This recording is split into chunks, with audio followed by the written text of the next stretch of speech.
ಕ್ಷಣ ಹೊತ್ತು ಅಣಿಮುತ್ತು ಪುಸ್ತಕದಿಂದ ಆಯ್ದ ಕಥೆಗಳ ಧ್ವನಿಸುರುಳಿ.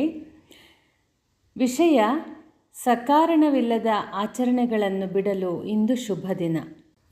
ಸ್ನೇಹಿತರೆ, ನೀವು ನನ್ನ ಯೂಟ್ಯೂಬ್ ಚಾನಲ್ ಸಬ್ಸ್ಕ್ರೈಬ್ ಮಾಡಿಕೊಳ್ಳಿ ಮತ್ತು ನಿಮ್ಮ ಸ್ನೇಹಿತರೊಂದಿಗೂ ಹಂಚಿಕೊಳ್ಳಿ. ನಮಗೂ ಅಂತಹ ಆಚರಣೆಗಳು ಇವೆಯೇ? ಅಂತಹ ಆಚರಣೆಗಳಿಗೆ ವೈಜ್ಞಾನಿಕವಾದ ಕಾರಣಗಳಿದ್ದರೆ ಚಿಂತೆ ಇಲ್ಲ. ಅಂತಹ ಆಚರಣೆಗಳಿಗೆ ಸಂಬಂಧಿಸಿದ 2 ಘಟನೆಗಳು ಇಲ್ಲಿವೆ. ಒಮ್ಮೆ ಓಶೋರನ್ನು ಅವರ ಭಕ್ತರೊಬ್ಬರು ತಮ್ಮ ಹೊಸ ಮನೆಯ ಗೃಹ ಪ್ರವೇಶಕ್ಕೆ ಆಹ್ವಾನಿಸಿದ್ದರಂತೆ. ಆ ಭಕ್ತರು ಜರ್ಮನಿಯಲ್ಲಿ ಎಂಜಿನಿಯರಿಂಗ್ ವಿದ್ಯಾಭ್ಯಾಸ ಮಾಡಿ ಬಂದವರು. ತಮ್ಮ ಹುಟ್ಟೂರಿನಲ್ಲಿ ಕಟ್ಟಿಸಿದ್ದ ಭವ್ಯವಾದ ಬಂಗಲೆಯ ಗೃಹ ಪ್ರವೇಶವನ್ನು ಓಶೋ ಅವರ ಕೈಯಲ್ಲೇ ಮಾಡಿಸಬೇಕೆಂಬುದು ಅವರ ಮಹದಾಸೆ. ಓಶೋ ಸಮಾರಂಭಕ್ಕೆ ಬಂದರು. ಮನೆಯ ಮುಂಬಾಗಿಲಿಗೆ ಕಟ್ಟಲಾಗಿದ್ದ ಬಣ್ಣದ ಟೇಪನ್ನು ಕತ್ತರಿಸಿ ಮನೆಯೊಳಕ್ಕೆ ಹೆಜ್ಜೆ ಇಡಬೇಕು ಅನ್ನುವಷ್ಟರಲ್ಲಿ ಅವರ ದೃಷ್ಟಿ ಮನೆಯ ಮೇಲೆ ಕಟ್ಟಲಾಗಿದ್ದ ಕುಂಬಳಕಾಯಿ ಮೇಲೆ ಬಿತ್ತು. ಕುಂಬಳಕಾಯಿ ಮೇಲೆ ಮನುಷ್ಯನ ಮುಖವನ್ನು ಚಿತ್ರಿಸಲಾಗಿತ್ತು. ಅಗಲವಾದ ಕಣ್ಣುಗಳು, ದಪ್ಪ ಮೀಸೆ ಇದ್ದ ಆ ಕುಂಬಳಕಾಯಿ ಭೀಕರವಾಗಿತ್ತು. ಓಶೋ ಅದನ್ನೇಕೆ ಅಲ್ಲಿ ಕಟ್ಟಿದ್ದೀರಿ ಎಂದು ಕೇಳಿದರು. ಮನೆಯ ಮಾಲೀಕರು, ಮನೆಗೆ ದೃಷ್ಟಿ ತಾಗದಿರಲೆಂದು ಅದನ್ನು ಕಟ್ಟಲಾಗಿದೆ ಎಂದರು. ಓಶೋ, ಇಂಜಿನಿಯರಿಂಗ್ ಕಲಿತಿರುವ ನಿಮ್ಮದು ಇದೆಂತಹ ಮೂಢನಂಬಿಕೆ? ಮನೆಗೆ ಎಲ್ಲಾದರೂ ದೃಷ್ಟಿ ತಗಲುವುದುಂಟೆ ಎಂದರು. ಆತ, ನನಗೂ ಅದರಲ್ಲಿ ಅಂತಹ ನಂಬಿಕೆ ಇಲ್ಲ, ಆದರೆ ಎಲ್ಲರೂ ಹೇಳುತ್ತಾರೆಂದು ಅದನ್ನು ಕಟ್ಟಿಸಿದ್ದೇನೆ. ಹಾಗೆ ಮಾಡುವುದರಿಂದ ನಷ್ಟವೇನೂ ಇಲ್ಲವಲ್ಲ ಎಂದರು. ಓಶೋರವರು, ನಿಮಗೆ ನಷ್ಟವೇನೂ ಇಲ್ಲದೇ ಇರಬಹುದು, ಆದರೆ ವಿದ್ಯಾವಂತರಾದ ನೀವು ಹೀಗೆಲ್ಲ ಅಸಂಬದ್ಧ ಆಚರಣೆಗಳಲ್ಲಿ ತೊಡಗಿದರೆ ಅವಿದ್ಯಾವಂತರು ನಿಮ್ಮನ್ನು ಅನುಸರಿಸಲು ಆರಂಭಿಸುತ್ತಾರೆ.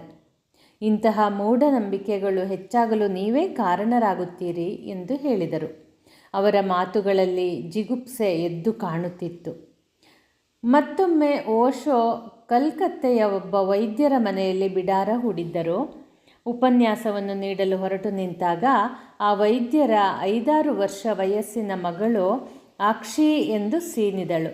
ವೈದ್ಯರು ತಕ್ಷಣ, ನನ್ನ ಮಗಳು ಒಂಟಿ ಸೀನು ಹಾಕಿದ್ದಾಳೆ, ಕೊಂಚ ಹೊತ್ತು ತಡೆದು ಹೋಗೋಣವೇ ಎಂದರು. ಓಶೋರವರು ಆಶ್ಚರ್ಯದಿಂದ, ನೀವೊಬ್ಬ ವೈದ್ಯರು, ಮನುಷ್ಯರಿಗೆ ಸೀನು ಏಕೆ ಬರುತ್ತದೆ ಎಂಬುದು ನಿಮಗೆ ಚೆನ್ನಾಗಿ ಗೊತ್ತಿದೆ. ನಾನು ಉಪನ್ಯಾಸ ನೀಡಲು ಹೋಗುವುದಕ್ಕೂ ಆಕೆಯ ಸೀನಿಗೂ ಎಲ್ಲಿಗೆಲ್ಲಿಯ ಸಂಬಂಧ? ನನ್ನನ್ನು ಏಕೆ ತಡೆಯುತ್ತೀರಿ ಎಂದು ಪ್ರಶ್ನಿಸಿದರು. ವೈದ್ಯರು, ಆಕೆಗೆ ಸೀನು ಏಕೆ ಬರುತ್ತದೆ ಎಂದು ನನಗೆ ಗೊತ್ತು, ಆದರೆ ಯಾರಾದರೂ ಒಂಟಿ ಸೀನು ಸೀನಿದಾಗ ಪ್ರಯಾಣ ಹೋಗಬಾರದು ಎಂದು ಎಲ್ಲರೂ ಹೇಳುತ್ತಾರೆ.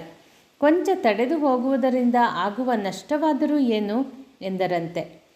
ಓಶೋ ವಿಷಾದದ ದೃಷ್ಟಿಯನ್ನು ಬೀರಿದರಂತೆ, ಆದರೆ ಪ್ರಯಾಣವನ್ನು ಮುಂದೂಡಲಿಲ್ಲವಂತೆ.